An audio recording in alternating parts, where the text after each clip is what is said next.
Hi everybody and welcome to Mike's Hidden History. I'm here in the small town of Foxford in County Mayo, on the banks of the River Moy, and behind me is a statue of one of Mayo's most famous historical figures. He didn't make his name in Ireland, in fact, he made his name in South America. And in Argentina there are 4 football teams named after him. There are over 1,200 streets, squares, roads named after Admiral William Brown. And I wanted to learn more about why he's so famous in South America. And so I want to tell you what I've learned as well. Now, he was born here in June 1777. And when he was 8 years of age, his father brought him to America, left Ireland here for good, and brought him to Baltimore first and then Philadelphia. Now, he was only 8 or 9 at the time, and after a month, his father died from yellow fever. So he's on his own, in fact. And he's recruited, he's taken on board a ship as a cabin boy. And he stays there, actually, until 1796. And he learns his trade, in fact, and he gets his papers and becomes a very skilled seaman. Now, at that time, in 1796, he's actually press-ganged into the English Navy. That means you're forcibly taken and you're put into the Navy whether you like it or not. And he saw service then in the Peninsular War, fighting the French in the British Navy. Now, he was actually captured, his ship was captured actually, and he was put in prison. He escaped from his first prison, and then he was put into a prison in Verdun, and he actually escaped from that as well, and he got back to England. When he was in England in 1809, he married his future wife, Elizabeth Chitty. He hears now that there's great opportunities actually in Argentina and South America. Argentina today still has the 5th largest Irish population actually in the world. So a lot of Irish went there at that time. So off he sets in 1810, arrives in Buenos Aires in adjacent to the River Plate River, or the Rio de la Plata. And he sets up home here. Now, he's does what he's good at. He starts to trade. So he has his ship and he starts trading in there in Uruguay, Montevideo. But at this time, when he's there between 1810 and 1818, the Argentinian War of Independence is on. And he gets embroiled in that. Now, the Spanish have blockaded the River Plate, which is a large river estuary, and preventing any trade from going up the river to the Argentinian ports, including Buenos Aires. And the Spanish actually confiscated William Brown's ship. He's not pleased by this. So he rounds up a few Irish, a few Scottish, a few English, and a few Americans, and then 2 small sailing boats. He heads out to the blockading ships. He actually captures one Spanish ship and he brings it in to Buenos Aires. He's a hero now. This is a hero's welcome.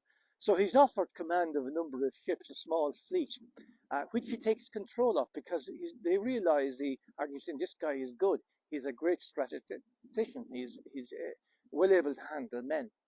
So with his small fleet, he heads out into the River Plate. He attacks Spanish ships near Martin Garcia Island, which is a strategic island located on the confluence of 2 major rivers, the Uruguay and the River Plate, or the Rio de la Plata. He actually breaks the blockade, and as well as that, he captures the island on the 17th of March, 1814, on St. Patrick's Day.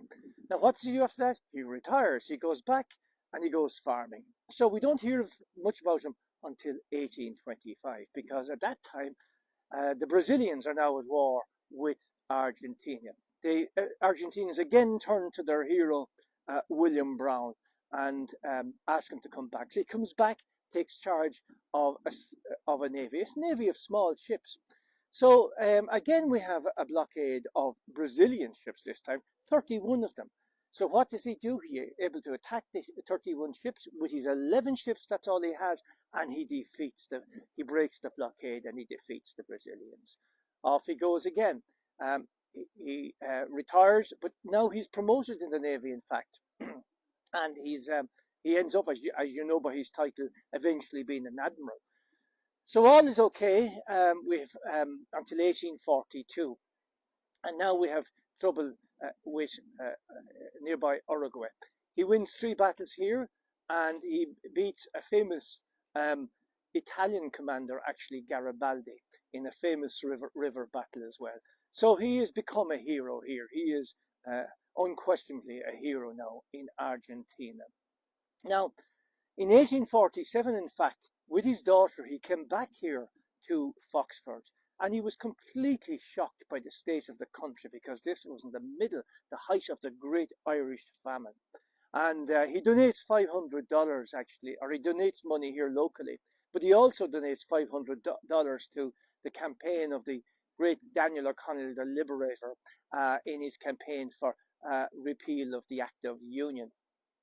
Unfortunately, Daniel O'Connell died later that year. That was the last time that, the only time that Admiral Brown returned to his native sod here in Foxford.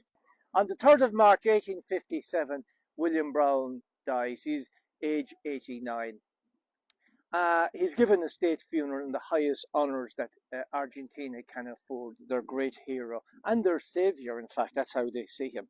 The Argentinian government communique on the occasion of his death said, William Brown symbolises the naval glory of the Argentinian Republic. And at the graveside, General Bartolomeo Mitre said, Brown in his lifetime, standing on the quarterdeck of his ship, was worth a fleet to us. So he's buried in Recoleta Cemetery in Buenos Aires, in Argentina, a long way from his native sod and his home, his birthplace here in Foxford, County Mayo. As I said earlier, there are many streets and squares named after Admiral Brown. Also, there are a large number of warships have been named after Argentinian warships, and an Argentinian base in the Antarctic is named after Admiral Brown also. More recently, in fact, international rugby matches between Ireland and Argentina, there is a presentation of the Admiral Brown Cup. So he hasn't been forgotten about. He's one of Mayo's greatest sons. He is a hero in Argentina to this day. And I'm glad to bring you his story. That's all from Mike's Hidden Histories. More next time.